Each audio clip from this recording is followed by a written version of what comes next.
ladies and gentlemen, and welcome to this week's Let's Talk Dairy. So this week I'm going to talk about a little bit of pre-breeding management to try and improve 6-week calving rate. We've talked a nice bit in the last couple of days about the types of bulls and the types of cows we're going to use for breeding. So what cows are we selecting? What bulls are we selecting? And people are probably still working on that.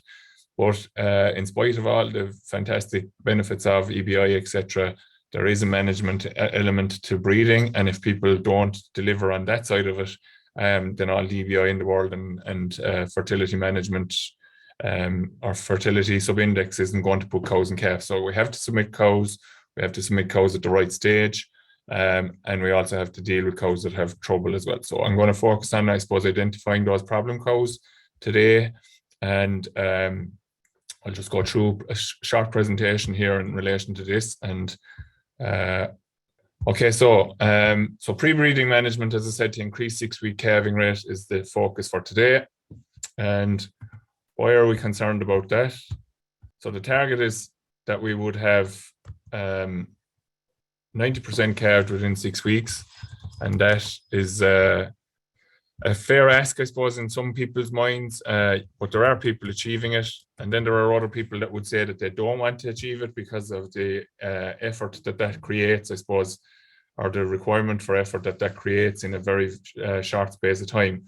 There are two sides to it, I suppose. There's no denying that there was a lot of work related to calving 60 or 90% in 6 weeks, but the other side of it is anyone who does achieve it, says that it's intense for that period of time, but then very quickly it drops off then. So the workload is probably, while it's intense for a period, it actually is more manageable in their opinions over time. And that's farmer opinion now as opposed to our advisory organization opinion, okay? So the concerns, I suppose, in relation to the 6-week calving rate is that there's slippage. Sorry, I'm after jumping forward there. Yeah, so the national 6-week calving rate is only 67%. And while that's improving year on year, there's still a good bit of way to go. Now, we do have a lot of groups, I suppose. Generally, we would see that you're probably somewhere in the region of north to 75% to the 90% in the groups that we come across.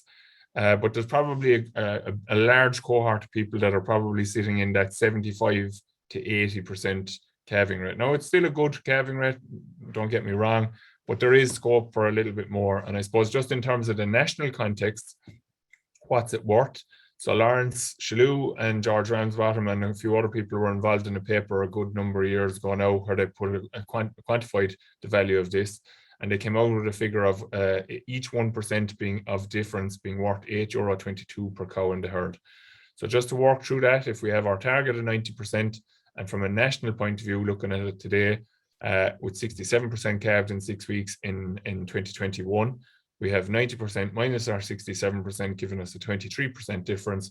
When we multiply that by 822 and take an average herd of cows in Ireland is roughly around the 100 cow mark, there's €18,906 going a begging, I suppose, in those herds. And that's really being driven by, I suppose, there's several factors play into it. Quite obviously, it's milk production. So calved earlier, longer lactations, producing more milk as a result. The theory would be that would be milk that's produced from grass then as well. So it would be obviously more efficient production. And the other element that we probably wouldn't think of as much is that there's a lower requirement for a replacement. If cows calve early, they have a greater chance of staying in calf or going back in calf and staying in the herd. So there's a lower replacement rate being built, or the lower replacement rate by being driven by a higher 6-week calving rate is also included in it. So there's a number of factors that contribute to that near €19,000 of a difference. So it's an important element of it. And I suppose moving on to what are the concerns that we have in relation to it, I suppose what I see is that mature cows are slipping within herds. And that's, I suppose it's slightly understandable in that they have high outputs, and we are striving for that. We want these 500 to 550 kg milk solid output cows because they put money in the bank for us. But we have to be careful that they're getting well looked after in terms of their nutrition and everything. But in particular, where there's any issues, I think we have to maybe look to give them a hand to make sure that they don't slip out of the system too easily. The other concern is maybe that synchronizing of heifers potentially can give a false 6-week calving rate. So, okay, they're only going to be a fifth of the total herd being calved, but if they are all calving in the first 6 weeks, then they may put a false bottom on our 6-week calving rate, and that there may be a greater level of slippage, as I said, within the mature herd, but where it's kind of being masked by virtue of the fact that the heifers being synchronized means that they're calving within that 6-week window. But the biggest concern will be that we're not achieving that mature herd performance due to the lactation length of those later calvers. Culling of mature animals for infertility, where we're very rigid with our breeding season, so we're not going over the 12 weeks, and we're not. So what's empty is empty, and if those cows are empty, they're going out of the system in most cases. The loss of the genetic gain that can be associated with them. Now, you'll say that that's counterintuitive, and that I'm saying that these are high genetic merit animals. Why are they slipping out of the system? But as I said, there is a management element to it. So grass nutrition, just how much meal are they on? If they're short of feeding, are they getting enough feed to keep them, make sure that they're on a rising plane of nutrition, bearing in mind that they are producing quite a lot of milk at the time that you're asking them to go and calf as well. So they do need to be well fed. So there is potential for loss of genetic gain in that sense. Then the next question is, do we have a higher replacement rate as a result of the loss of these animals? And I suppose an even a further concern then is not being able to replace the animals that you want to replace within the herd. So invariably cows that you don't want will be the ones that can often go and calf. And then if we don't have the option to cull them out because we've lost a higher proportion than we planned of the good cows, we end up carrying those cows around again. So we have these poor performers carrying on. So just a question in there now, when does your calving date really start? Is it the one that decides to calve 2 weeks ahead of everyone else, or your actual book date? And that's something that we come across on a very regular basis. And the reality of it is, we were at a group, I was at a group the other day, and the local advisor had run the report for the farmer, and it was giving him a very good 6-week calving rate at the time, because not all the cows are calved. So if we run a 2022 report, we're getting a false figure in terms of what the 6-week calving rate is. But we do get an indication of what cows calved in the 6 weeks, and we can work that off in terms of the actual total number of cows to calve, so we can figure out where we are for this year in the short term until ICBF run the report. But when ICBF do run the report, to answer the question that has been asked, the 6-week calving rate will be dictated by the actual the start date of calving that you're expected to start calving on, not by, like, generally speaking, probably not as bad this year, but generally speaking, we're probably seeing 10% of the herd calving in advance of the actual calving start date. Now, that's my feeling of what I've seen this year across the country so far. Some people have had more. I've encountered a couple of people in the last number of weeks where they've had 15 even to 20% calved before their start date, and that's factored in now. It wasn't in a couple of years ago. It wasn't counting those cows. It was actually taking the first cow calved as your start date, and that would give a bit of a false light for people. But it's now being based, the report that will be run there probably in August, September, October for the calving for 2022 will be based on the start date of calving, the actual start, the date that you were supposed to start. So if you're supposed to start on the 1st of February, that will be the start date, and the cows that were calved before that will actually be included into the calculation in terms of calculating your 6-week calving rate. Now, the positive, I suppose, about that is that now our 90% 6-week calving rate could actually potentially, you could argue, be spread over 7 weeks, because we may have started calving a little bit beforehand, but we still achieved the 90%. And from a workload point of view that often people challenge us on in relation to that 90%, it may just spread it ever so slightly over another week, obviously, and take the heat out of it a small bit. But it's very minor in the overall scheme of things. So just, my slides are slow to move today for some reason. Okay, so the post-calving issues that we have to be concerned about in terms of the pre-breeding management, and I would have shown you this back at the start of February, probably in relation to recording the data and how it's important for this point in time now of the year. So the milk fevers, which we can often get at the start of calving season because we're maybe not on minerals long enough, etc., or ketosises for whatever reason, retained placenta, which can occur in a percentage of cows and will always occur in a percentage of cows. Cows that might actually calve clean, but for whatever reason have got bacteria or maybe something left behind in the uterus following calving, that can get a metritis or a pyometra, which is just a lot of dirty discharge. They obviously will have suboptimal fertility. Funnily enough, I suppose it wouldn't be something that people would think about dramatically, but mastitis is a challenge on the immune system of an animal. And where a cow has had mastitis, they potentially may have suboptimal fertility as well. And obviously lameness then just driven by intakes really more so than anything else. So lameness could induce low dry matter intakes because cows maybe not getting to the paddock in time, or if they're lame inside in the shed, they may not be getting up to compete with cows, and they just may not have sufficient access to feed. So treating lameness early on is important. And if cows are in poor body condition, I suppose lameness in itself may not necessarily compromise the fertility if it's been corrected. But if the lameness has resulted in significant loss of body condition, then that animal is obviously going to have poor fertility. And look, you're going to have to look at once a day in that scenario, I would say, because treating the cows isn't going to necessarily improve the fertility side of it. Grass tetany, which I haven't heard a lot of. I heard again now just in the last couple of days, a couple of cows that had got it, but there hasn't been a lot of grass tetany that I've heard about this year. But that's of course if they survive, because they have to be caught early, they're also affected in terms of their fertility. So there's a list of cows that if you've identified, if you were tuning in back in February and have those cows identified, you have a list straight away that you're going to be targeting. And then there's other ones maybe coming along that for whatever reason you think that they're a little bit off, or maybe, as I said, in body condition score that they're after slipping. So is there something underlying there that's affecting them?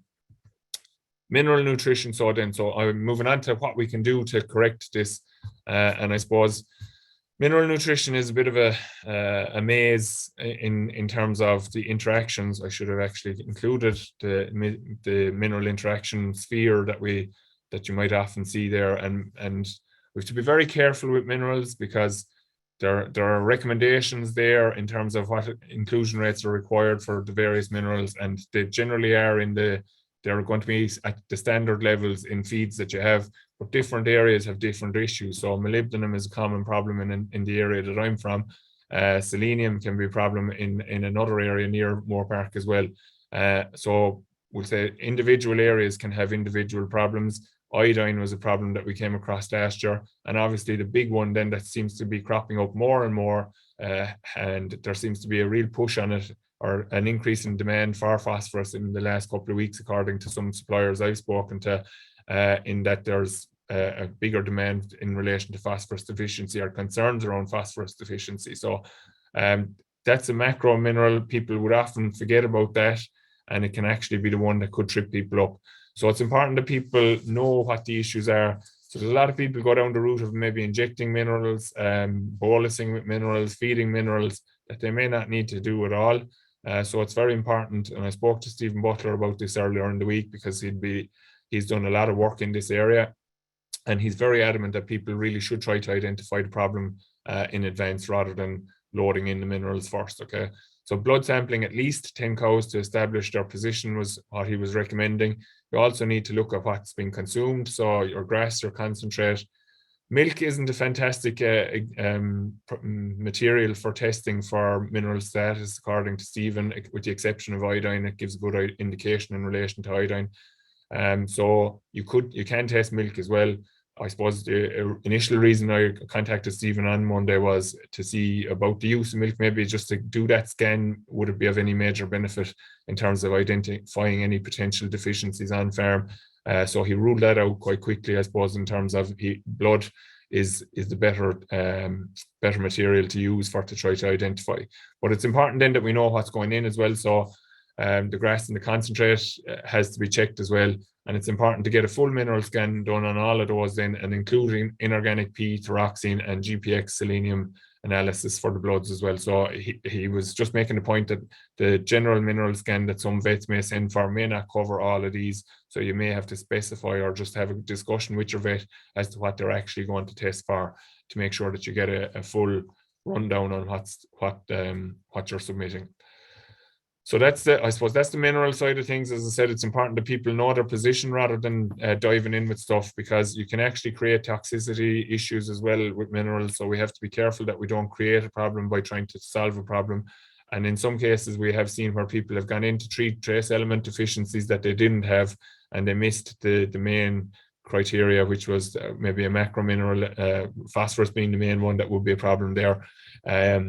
They missed out on the phosphorus because they assumed that it was a trace element issue that they were dealing with. So then that's after coming in a second time, that shouldn't be there. So basically, what we'd be recommending, and I suppose I've had conversations with some of the Munster bovine people who'll be dealing with us down here, and many times people get vets into the yard and they scan these cows that have the problems, and they're showing cyclicity, and they're maybe on the points of maybe showing heat according to what the scanner is seeing or the vet is seeing on the scanning. And they may often suggest, like, the cheaper course of action is give a shot of PG because she's going to come in the next few days, leave her alone because she's going to come in the next few days. Obviously, they'll treat the few cows that maybe need Metricures or whatever, and then they will often recommend that you do need to do a CEDAR protocol on some of these cows as well. On reflection about it, and as I said in discussions with Dennis Howard in particular and Martin Kavanagh as well in Munster Bovine, in reality, we're talking, okay, 35 to 40 euro for this timed AI program that is up on the screen here. But in reality, you're probably better off to actually go down that route across the board with those problem cows. If it's 10 cows, it's going to cost you, we'll say, 400 euro. If it's 20 cows, it's going to cost you 800 euro. It's a lot of money, but in terms of the actual return on investment, and I'll show it to you in a minute, I think it probably will pay to do it. It will definitely pay to do it, sorry. The advantage of the timed AI protocol is that it will promote cyclicity in cows that are not jet cycling. The other advantage is that you're actually making sure that those cows get submitted. So in a lot of cases, or on a lot of farms every year, there are cows that are checked by vets. The vets reckon that they're coming. They're not necessarily wrong here, but it's a possibility then that there may be a silent heat may transpire as opposed to an actual active, easily observed heat. So we have a slippage again then in relation to that animal. Doing this program here means that vet is in the yard today, scans the animals, put the CEDAR protocol in place in all of those, and in 10 days' time, every one of those animals that was checked on assuming that they're clean, etc., and haven't needed treatment for uterine infections or whatever, are submitted and served in 10 days. Whereas when we go down the routes of the cheaper, give them the shot, let them come naturally, we may not always submit all those animals. They may, as I said, come with a silent heat that we don't observe, and that slippage increases, okay? So we've looked at this with Stephen Ward a couple of weeks ago in relation to the sex semen, just to highlight here that in relation to the promoting of cyclicity, we're talking about late calvers, maybe problem cows. Problem cows will be okay because generally speaking, they may have calved earlier in the season and they'll be well on in terms of days and milk. However, those problem cows, those late calvers, those cows that are calving now, at the moment, they're not necessarily problems in terms of fertility, but they may have issues in terms of just the time is against them for conception. The other option that you could use for those ones is maybe to put them on a once a day program, which they so just milk them once a day, continue to feed them twice a day, and they can potentially come in naturally, assuming that they're clean and healthy. Okay, so that's the program there. And that's, as I said, is possibly something that people should consider in terms of trying to make sure that those problem cows or those later calvers, if you're using the program on them, are actually submitted and that there isn't slippage. So just to summarize it, I suppose I actually forgot to mention it earlier, even though it was on the slide. Tail paint from now on. So tail paint everything in the next couple of days and start to observe the heats. Don't spend a lot of time. Just watch the cows. The tail paint will just identify cows that have been bulling. It's important that you do that.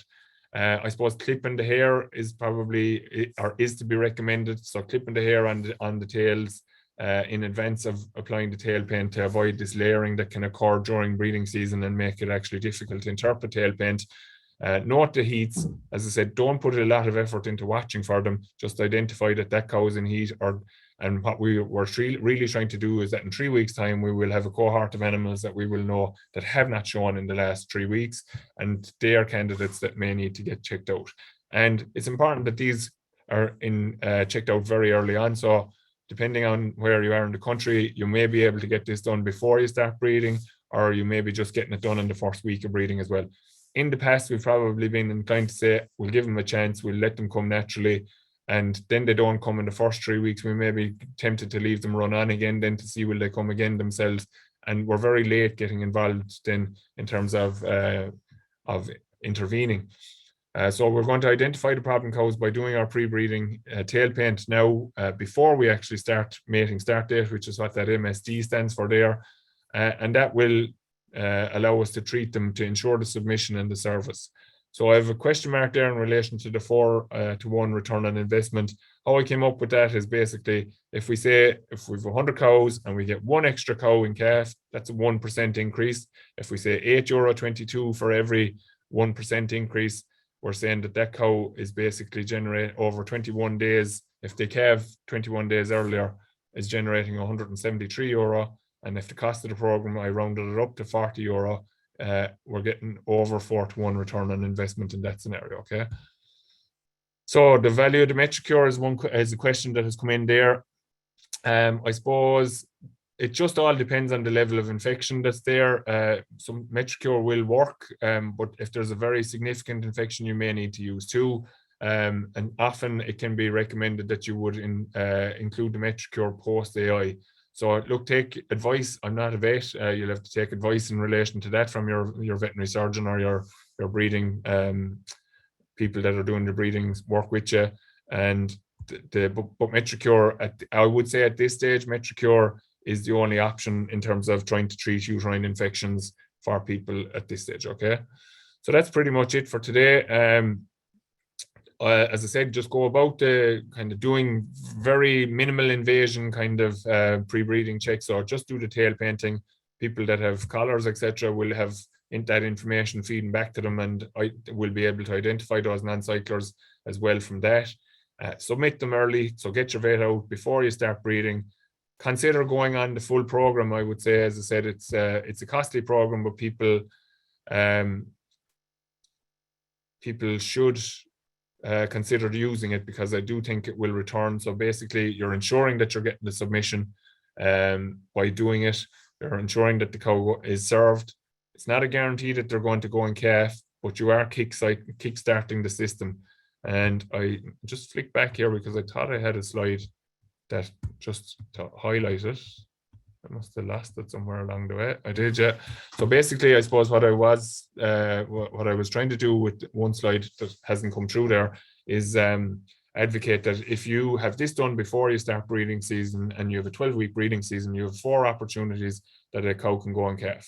If we wait for the first 3 weeks to pass, we're now down to a 9-week breeding season. We've only potentially 3, maybe not even 3 opportunities.